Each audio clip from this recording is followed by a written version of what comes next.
Hey everybody, welcome back to Champ and Sons and our Planet Zoo Let's Play series, where we are here in the Austin Zoo continuing in our Africa section. So what are we going to be working on today? Well, first we're going to be building a little cafe section, and we are adding in some more staff buildings as well. But what is these staff buildings for? What is this cafe section for?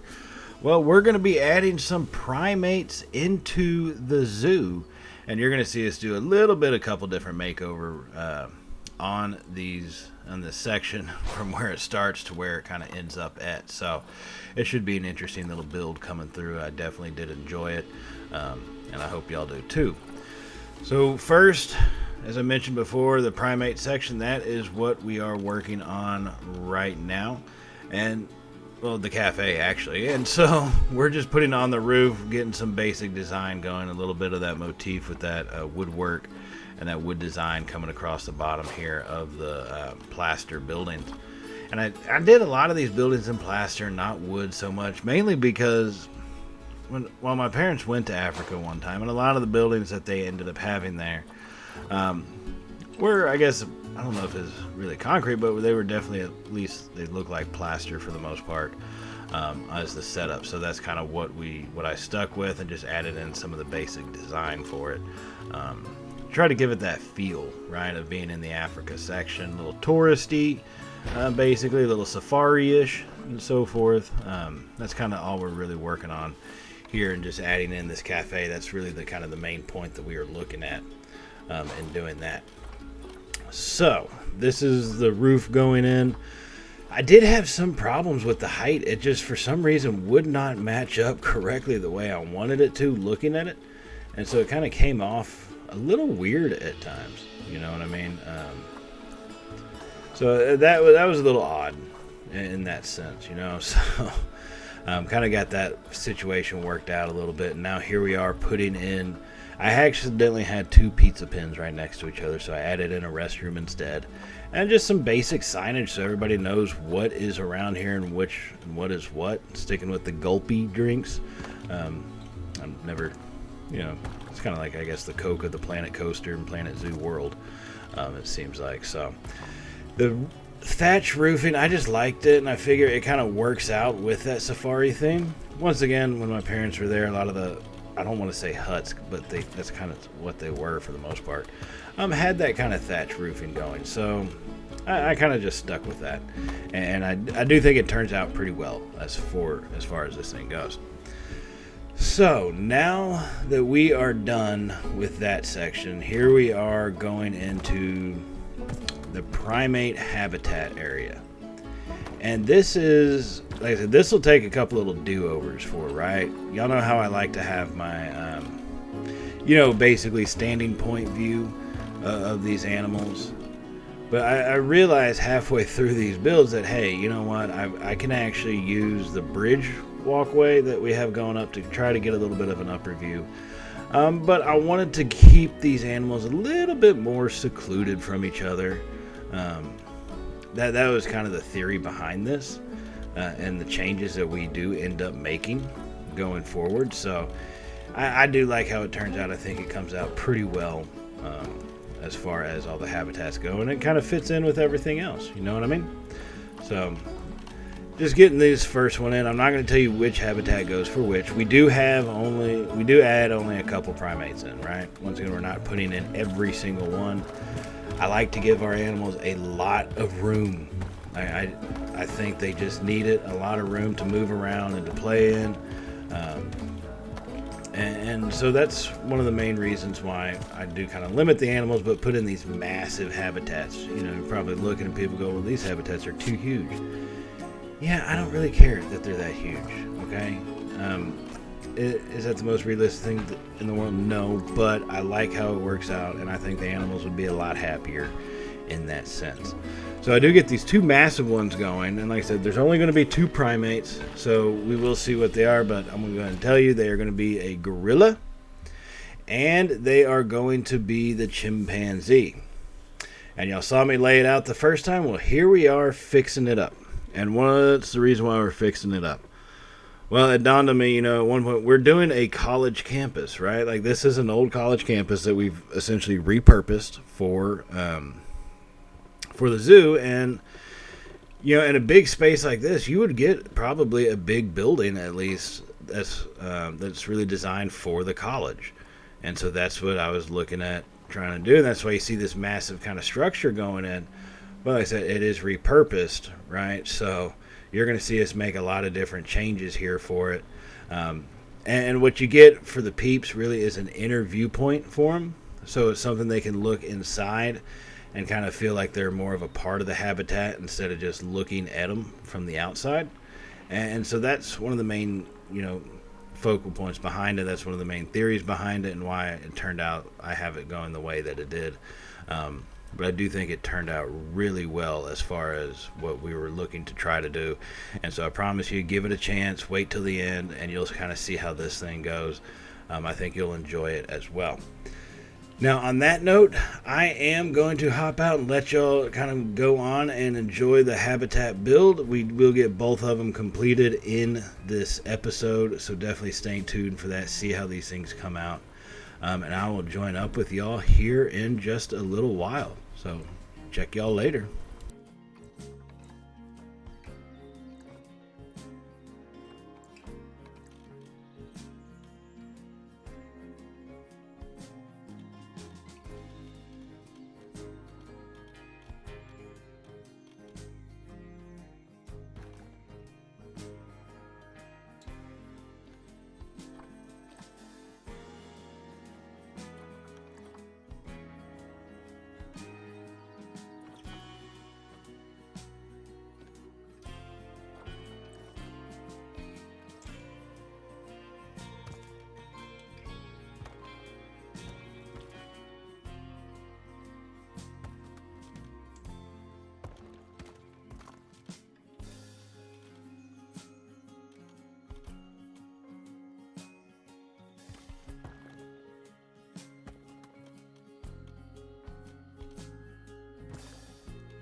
And I am back as we are doing some of the finer detail work on this building. Right now you are seeing the chimp building kind of get ready to come to completion as we get on the basic entranceway coming off that main little walkway right there that'll lead us around to the back of the zoo.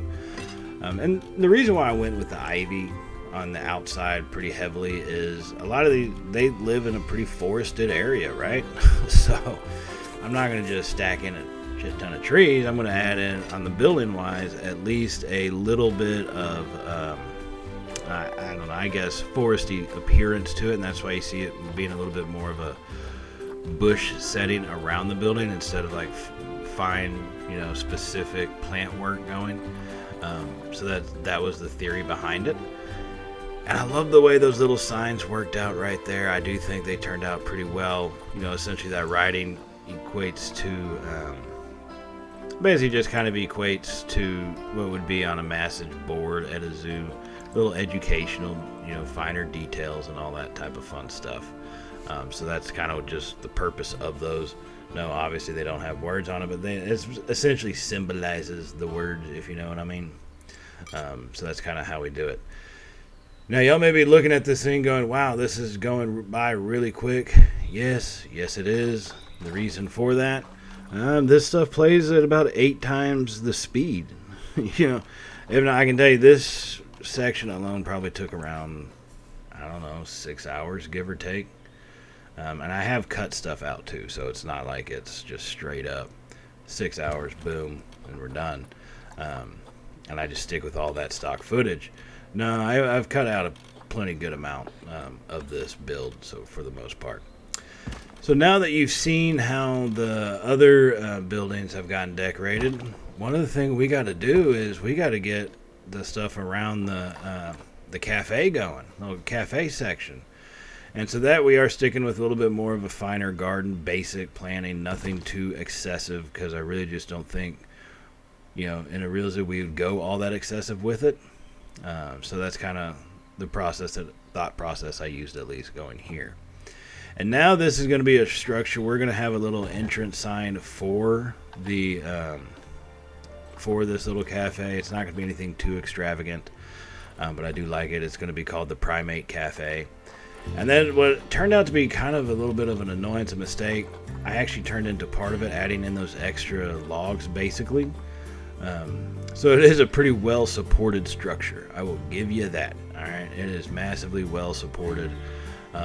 I enjoy how this thing turned out. I think it looks great for what we did with it, and overall, it's a nice little entranceway. You know, it's got the little planted section. It's got this covered little entranceway.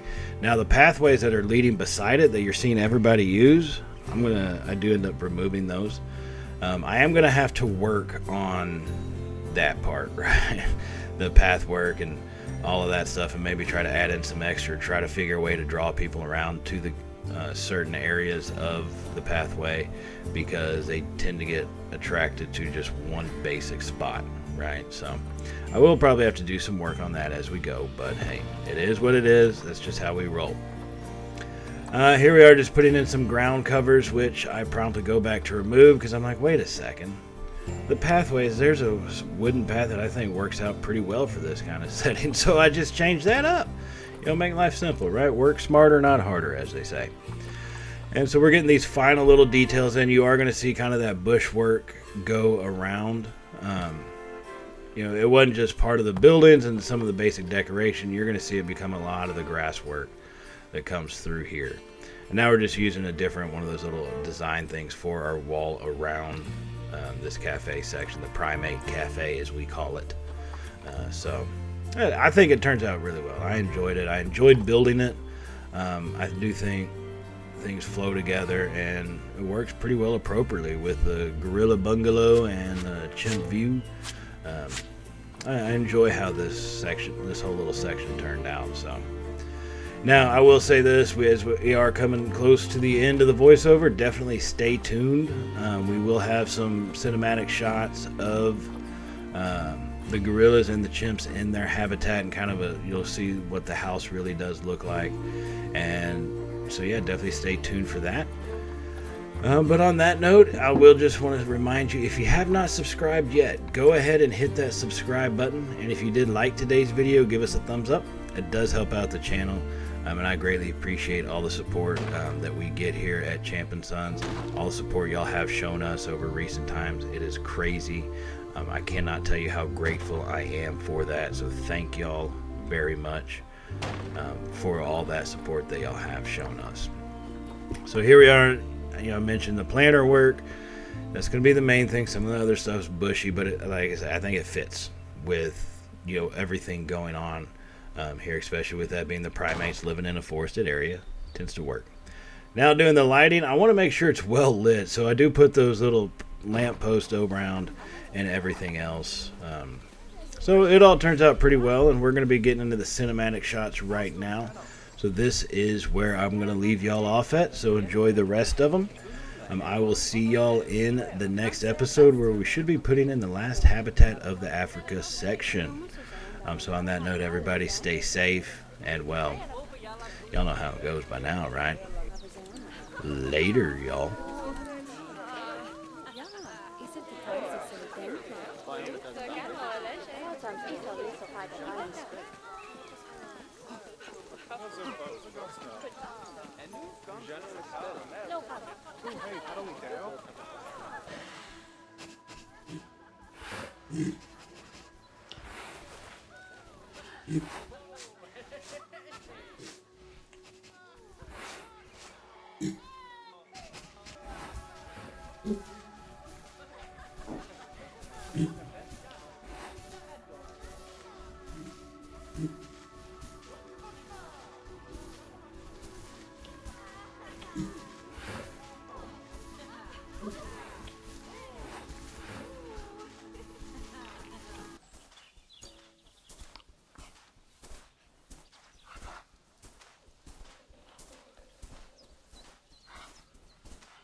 Mm-hmm.